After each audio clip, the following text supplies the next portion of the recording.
How can you add to your team rapidly and accelerate your hiring process when business is booming because of the crisis or uncertainty out there? I'm Greg Schenkel, President of Unique Training and Development and Frontline Leadership Systems. And even though a lot of businesses have had to cut back in the crisis or the emergency, we've actually seen a number of companies having to rapidly scale up because demand for their products and services is really growing rapidly. So what do you do when you need to hire a lot of team members quickly to your team? Do you sacrifice all of your hiring standards just to make sure you have enough bodies to get the work done? Well, the reality is the answer is probably somewhere in between. You could, of course, go to temporary agencies and contract firms because inevitably there will be people who are looking for work. So that may be your first avenue to add people fairly quickly is through an agency format. If you're going to be hiring on your own, though, I do have some suggestions for you. Now, remember that the hiring process and the selection process is just like any other process. There are waiting times in there are duplicated steps, there are things that could be done simultaneously to accelerate the process. So why not take a look at your hiring process and see how can things be done at the same time, simultaneously, so that you can get through your candidates quicker and bring the good ones on board faster. By combining certain steps, you will have accelerated the process and got those talented people on board to help you out quicker. Now, inevitably though, by accelerating the process, you may also be increasing your risk of making a bad hiring decision.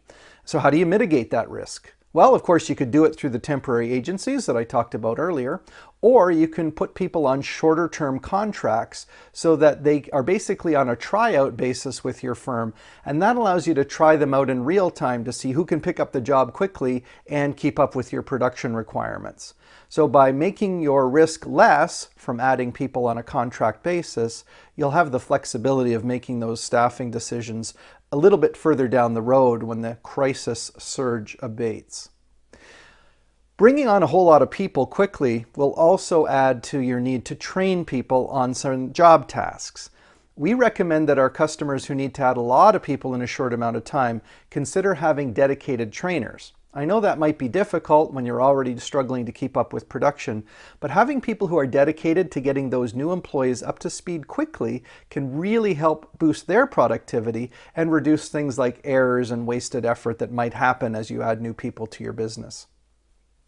As a leader, when you're adding a whole lot of people to your organization, realize that those people are going to need some of your attention. You need to pay attention to how they're performing, how quickly they're coming up to speed with your production requirements, but also paying attention to them as human beings. That means welcoming them to the team, letting them know what's going on around them, keeping them in the loop, as opposed to thinking of them as just a number in your production system. By doing some of those things, reducing your risk, short-circuiting a little bit or trying to streamline your hiring process, and making sure that you train people effectively and pay attention to them, that can help you add people to your team rapidly. Once you've done that, you may want to work on some of your other leadership skills, and of course we've got a treasure trove in our library on our website at uniquedevelopment.com, and I have a special request for you. In times of crisis or emergency, you may have questions that you'd like me to answer on a future episode of Leader Feeder. Please email them to me at info@uniquedevelopment.com, and as always, you can reach me on the website. I look forward to being your partner in performance.